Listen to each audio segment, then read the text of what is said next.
संबंधित जो भी मजदूर और किसान हैं उनकी जितनी भी समस्याएं हैं, जैसे उनका सही से मतलब उनका सही वेतन न मिलना, सही मजदूरी नहीं मिलना, उनके फसल का सही रेट नहीं मिलना, और भी जितनी समस्याएं हैं उनकी, वो सभी समस्याओं का समाधान इसके अलावा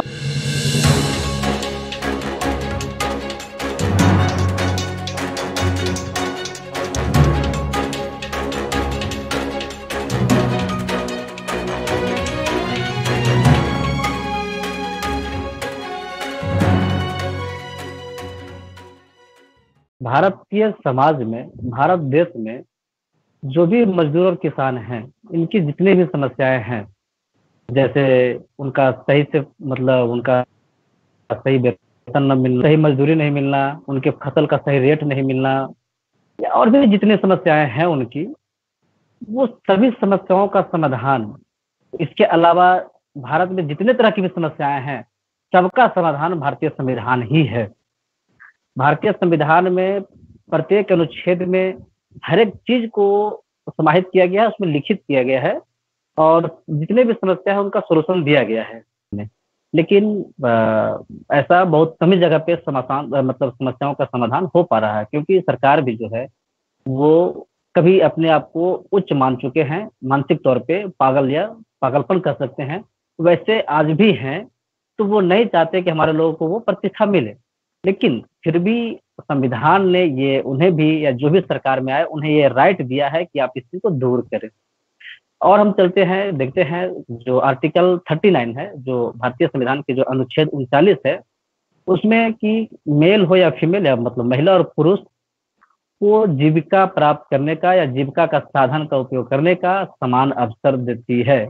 मतलब अगर किसी जगह कोई वैकेंसी हो तो दोनों को उसमें मौका मिलना चाहिए। लेकिन हम संविधान के बाद से भी देखते हैं तो महिलाओं को कमतर आका गया, बहुत क्षेत्रों में उन्हें प्रतिबंध किया गया, बहुत क्षेत्रों में उन्हें जाने नहीं दिया गया। लेकिन हमारा भारतीय संविधान इस चीज को करने को कहता है कि आप किसी भी क्षेत्र में महिला हो या पुरुष, दोनों को बराबर का अवसर दिया जाए। तो यह सरकार अगर इस चीज को लागू करती है तो बराबर रूप से महिलाएं और पुरुष दोनों भी समाज में या देश के लिए आगे बढ़कर काम करेंगे। दूसरा की ओर है कि जैसे मैंने एग्जांपल दिया कि मेरे बोकारो स्टील प्लांट में ही सफाई कर्मी, पुरुष सफाई कर्मी और महिला सफाई कर्मी, दोनों सफाई कर्मी ही हैं, दोनों सफाई कर रहे हैं, लेकिन महिला सफाई कर्मी को कम वेतन है और पुरुष सफाई कर्मी को ज्यादा वेतन है।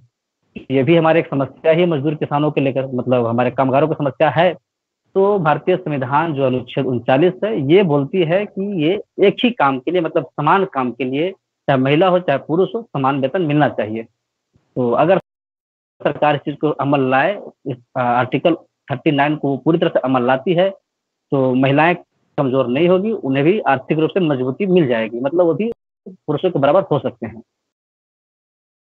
देश में कोरोना महामारी से संबंधित जो भयावह स्थिति है हमारे मूल निवासी साथियों मजदूरों के साथ में, इस विषय को गंभीरता से हमें इसलिए लेना चाहिए क्योंकि ये कोई योजना नहीं है कि मजदूरों को उनको रोजगार दे देना या फिर मजदूरों को उनके हक अधिकार दिलाने के लिए कहीं पर काम दिला देना।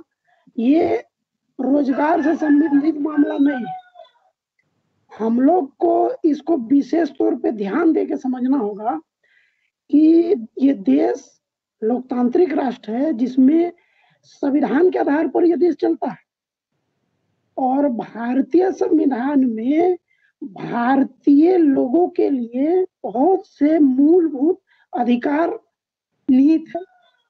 उसमें भाग 4 में राज्य को विशेष अधिकार है कि राज्य के लोगों को रोजगार देने के लिए, उनका पलायन रोकने के लिए, महिला और पुरुष का जो कार्य होगा उसका समान वेतन होगा। ये तरह का जो अधिकार है वो राज्य सरकार के अधीन है। और भारतीय संविधान का आर्टिकल 39 में लिखा हुआ है कि राज्य द्वारा अनुकरणीय कुछ नीतियां हैं जिसे राज्य सरकार को अपनाना चाहिए, और उन नीतियों के तहत राज्य में ही राज्य के मजदूरों को, किसानों को, उनको सुनिश्चित रोजगार मुहैया कराया जाए। और इस आर्टिकल 39 में 5 सब आर्टिकल है, जिसमें पहला या फिर एक है कि स्त्री और पुरुष सभी नागरिकों को समान रूप से जीविका के पर्याप्त साधन उपलब्ध कराने का ड्यूटी है राज्य को।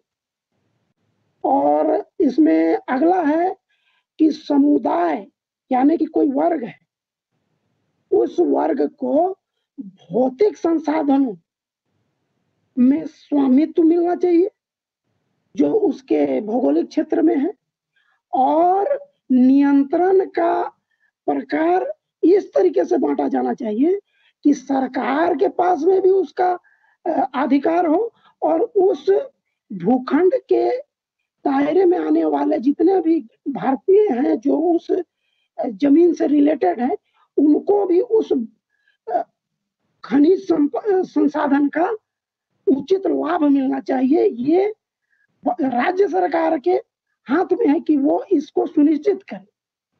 तीसरा में है अनुच्छेद 39 का ही क्लॉज तीसरा है कि आर्थिक व्यवस्था इस प्रकार चले जिससे धन और उत्पाद साधनों का सर्वसाधारण यानी कि आम आदमी तक अधिकतर संवेदनशील, मतलब अधिकतर लोगों तक ये बात पहुंचे कि जो संसाधन है उसका लाभ ज्यादा से ज्यादा राज्य के नागरिकों को मिलना चाहिए।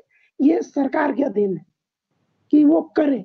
ये अधिकार है, भारतीय संविधान राज्य सरकार को ये ड्यूटी दिया है, कर्तव्य कि आप इसका पालन करें। और इसका क्लॉज डी कहता है कि पुरुषों और स्त्रियों दोनों का समान कार्य के लिए समान वेतन का। ये आज कहीं पर भी देखिएगा, कोई स्त्री जो काम करती है मजदूर वर्ग की स्त्री, मजदूर वर्ग के रूप में, चाहे पुरुष काम करते हैं, उनका वेतन अलग अलग। स्त्रियों को 250 200 रुपया 300 रुपया हाजिरी मिलता है, और मजदूर पुरुषों को 400 350 हाजिरी मिलता है।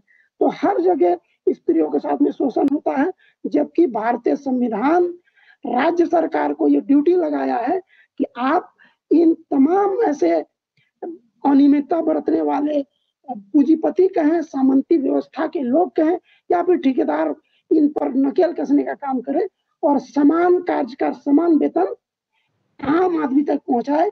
ये राज्य सरकार की ड्यूटी है, उनको करना है। किसान को सरकार बेसहारा छोड़ दिया है।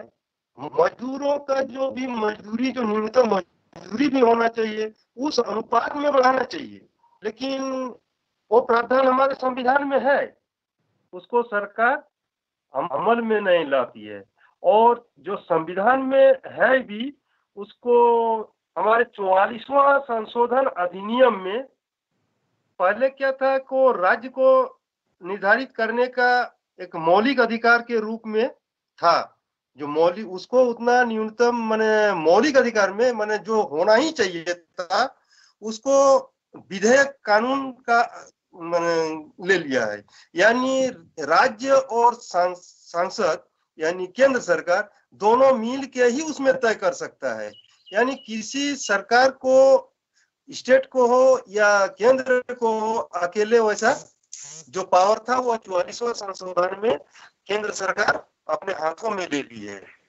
आते हैं संविधान का अनुच्छेद 39 में, तो इसमें क्या है, पुरुष और स्त्री को, सभी नागरिकों को समान रूप से जीविका को पर्याप्त साधन प्राप्त करने का अधिकार है। यानी स्त्री पुरुष का जो मानदेय माने वेतन जो भी हो, मजदूर का या किसान का, वो बराबर वैल्यू है।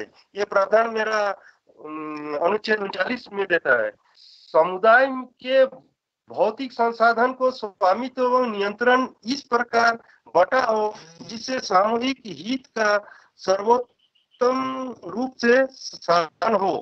यानी भौतिक संसाधन, जैसे भूमि को ले लेते हैं, तो भूमि का जो स्वामित्व है उसका नियंत्रण सरकार के अंडर में होना चाहिए।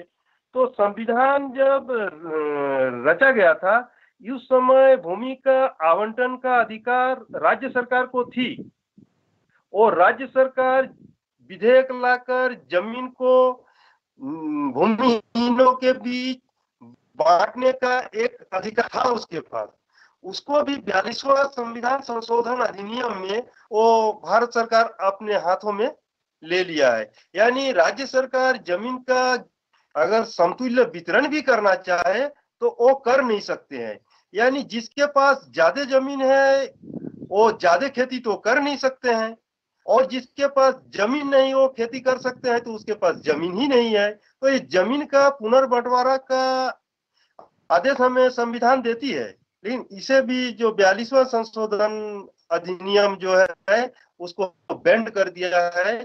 सारे मूल निवासी है और सारे के सारे मजदूर मूल निवासी क्यों हैं और उनका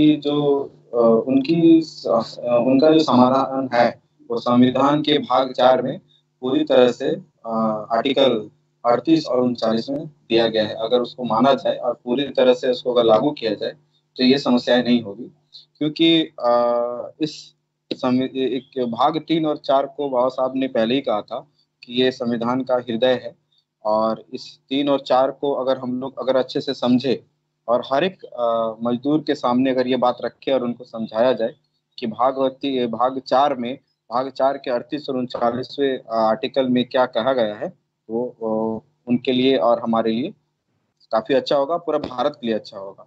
तो जैसे कि बाबा साहब ने कहा था कि भाग 4 के लिए बाबा साहब ने एक लाइन कहा था कि यदि कोई सरकार इसकी अवहेलना करती है तो अगले चुनाव में उनका पतन सुनिश्चित है।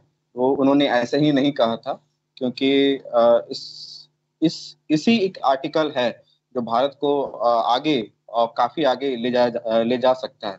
जितने भी लोग हैं सभी के सारे कर्मचारी ही हैं, सभी काम करते हैं तभी कमाते हैं तभी उनका घर चलता है। तो उस हिसाब से सभी का सभी जितने भी लोग हैं सबको सामाजिक, आर्थिक और राजनीतिक न्याय मिलना बहुत जरूरी है।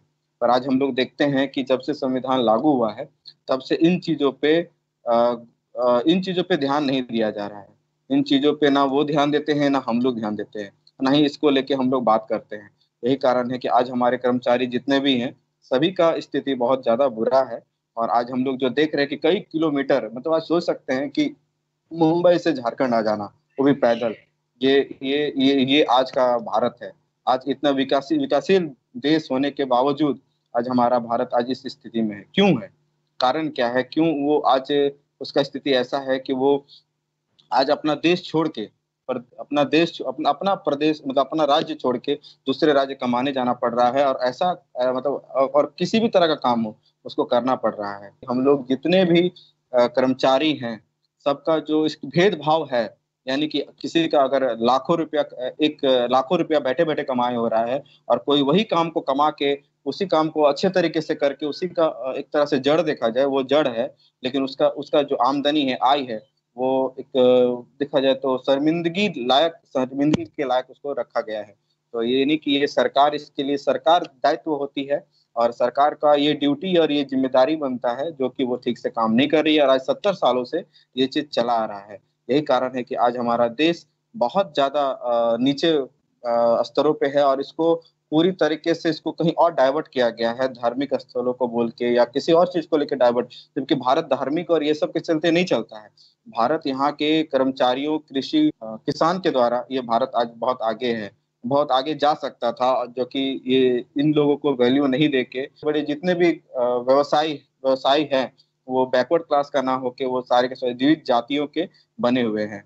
यही कारण है कि आज हमारा देश सारे का सारा मूल निवासी ही आज ये बना हुआ है, कर्मचारी बना हुआ है। और कर्मचारी भी ऐसा आकार पे कि बहुत नीचे स्तर पे बना हुआ है। और इसमें सरकारीकरण का सबसे बड़ा मुद्दा है कि सरकारीकरण को खत्म करना, ये सबसे खराब मुद्दा है।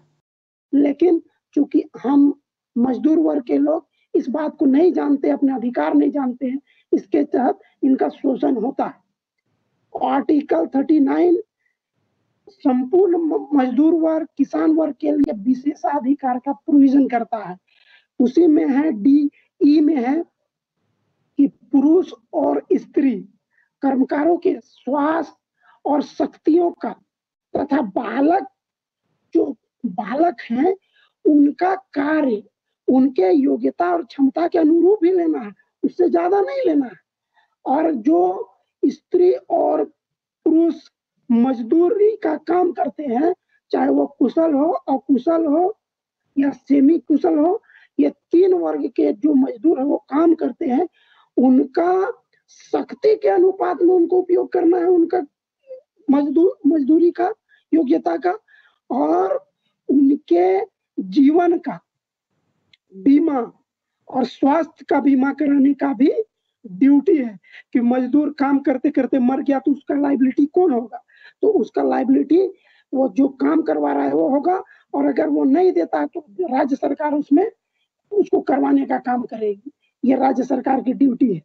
और आर्टिकल 39 का क्लोज F है, जिसमें बालक और बालकों को स्वतंत्र एवं गरिमामय वातावरण में स्वस्थ विकास के अवसर, जो भी मजदूर वर्ग के बच्चे हैं उनका ऐसा एनवायरनमेंट होना चाहिए जो खा पी के खेल कूद के इस तरीके से बढ़े, भरण पोषण ऐसे हो कि वो मजदूर वर्ग का बच्चा कुपोषित ना हो।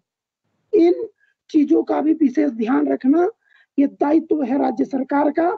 और अगर इस पर नहीं काम होता है तो अपने व्यक्तियों को शोषण से तथा नैतिक और आर्थिक प्रत्याग, यानी कि उनको इस समूह या इस वर्ग से हटा के अच्छे जगह में ले जाने का काम राज्य सरकार करे।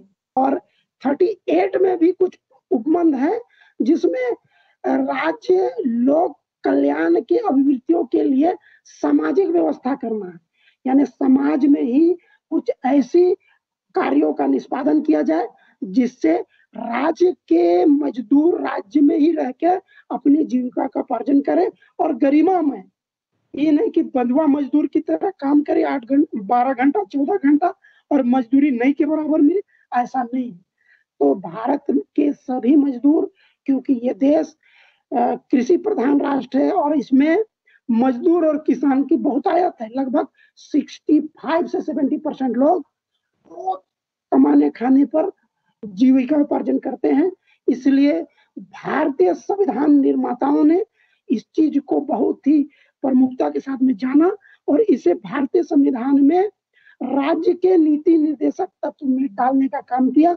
अगर इस देश का मजदूर वर्ग, किसान वर्ग भारतीय संविधान का अनुसरण करे और उसे केवल कंपटीशन में बैठने के लिए ना पढ़ के बल्कि जानकारी के लिए पढ़े और पढ़ के अपने अधिकार जाने, तो निश्चित रूप से हमारे देश में जो आज मजदूरों के साथ में जो अत्याचार हो रहा है, उन्हें जानवरों की तरह व्यवहार किया जा रहा है, ये रुकेगा। और हम इस देश, क्योंकि इस देश के मूल निवासी बहुजनों के साथ में ये हो रहा है, ये जितने भी मजदूर हैं इस देश के ओरिजिन है, इस देश के मूल निवासी है, और ये देश में मूल निवासियों की नहीं बल्कि विदेशियों की शासन सत्ता है, इसलिए हमारे साथ में ऐसा हो रहा है। तो हमें भारतीय संविधान का अनुसरण करके और भारतीय संविधान में अपने अधिकारों को पढ़ के जान के उसके लिए लड़ने के लिए आगे आना होगा। इसी में एक चीज और मैं कहना चाहूंगा कि जो 60 से एबव एज जो होते हैं, 60 साल से उम्र वाले, जिन्हें मतलब भारी काम या खतरनाक काम नहीं कर सकते हैं, लेकिन आर्थिक तंगी के वजह से वो भी काम करने को तैयार हो जाते हैं और उनकी इस मजबूरी को फायदा उठाकर सेठ लोग या बड़े बड़े ठेकेदार लोग उन्हें काम पे बुला लेते हैं और उनकी उम्र को देखते हुए भी, इसके बावजूद भी वो खतरनाक कामों पर उन्हें लगा देते हैं, जबकि राज्य सरकार को ये जिम्मेदारी दिया गया है कि वो मतलब उम्र के हिसाब से या उनकी शक्ति के हिसाब से, उनकी क्षमता के हिसाब से उनको काम दिया जाए, यह सुनिश्चित करना है सरकार को। लेकिन सरकार इस पे ध्यान नहीं दे रही है और हमने देखा भी एग्जाम्पल कि जो रिटायर कर गया पर्सन 60 साल के बाद, वो भी आज कॉन्ट्रैक्टर का मतलब ठेकेदार के रूप में वो काम कर रहे हैं। तो चाहे जो भी हालात उनका हो, तो वो 60 साल मतलब बाद में काम करने को तैयार हो जाते हैं। तो ये समस्याओं को सरकार को सुनिश्चित करना है कि उन्हें इसके बदले क्या दिया जाए किस तरह से उनको मतलब मदद किया जाए कि उन्हें खतरनाक कामों पर रोका जाए। जो हमारे मजदूर किसान आए दिन मरते जाते हैं, मतलब क्योंकि उम्र ज्यादा है, काम नहीं कर पाते हैं वो। तो और भी होता है कि जैसे किसी कर्मचारी को प्रताड़ित किया जाए, डिपार्टमेंटल हो या प्रशासकीय टाइप से हो, तो वो मतलब जब न्यायालय के दरवाजा खटखटाता है तो वो सक्षम नहीं होता है। जैसे मतलब 39 का जो है उसमें यह सुनिश्चित करना है राज्य सरकार को कि कोई भी कर्मचारी या कोई भी मजदूर, कोई भी किसान पैसे या तंगी के अभाव में कोई भी केस अगर डिबेट मतलब डिफेंड नहीं कर पा रहा हो कोर्ट में, तो राज्य सरकार उनके लिए विशेष स्कीम लाए या कोई विधिक प्रणाली बनाए और उनको मदद करे किसी भी तरीका के वो बना के, ताकि वो कोर्ट में या न्यायालय में वो डिफेंड कर सके और उस चीज को वो मतलब जीत सके या फिर वो अपनी हक और अधिकार को प्राप्त कर सके। लेकिन होता क्या है कि सरकार इस पर ध्यान देती नहीं है। वो जो गरीब है वो न्यायालय के चक्कर नहीं लगा पाते हैं और अंततः वहां पर वो हार जाते हैं, मतलब सत्य की हार हो जाती है वैसी स्थिति में। और जो धनाढ़ सेठ हैं, सेठ मरवाड़ी जो भी हम कह सकते हैं, ब्राह्मण क्षत्रिय वैश्य जो भी लोग हैं, ये लोग वो जीत जाते हैं। वो मतलब वो गलत तरीके से वो फायदा उठा लेते हैं। लेकिन राज्य सरकार को यहाँ पर उसको न्याय देने की प्रावधान करना है। उसके लिए विधिक कोई कानून बनाना पड़े या कोई स्कीम लाना पड़े या वो अपने तरीका से अपने सरकारी तरफ से वो उसके लिए कोई विधिक व्यवस्था किया जाना चाहिए। हम देखते हैं कि ये 38 और 39 जो भी समस्याएं मजदूरों की है, इसमें सोल्यूशन उसका बहुत जबरदस्त है, निचोड़ है उसका सोल्यूशन का। अगर सरकार पूरी तरह से ये 38 और 39 को अमल करती है तो जितनी भी समस्याएं वो समाधान हो सकती हैं।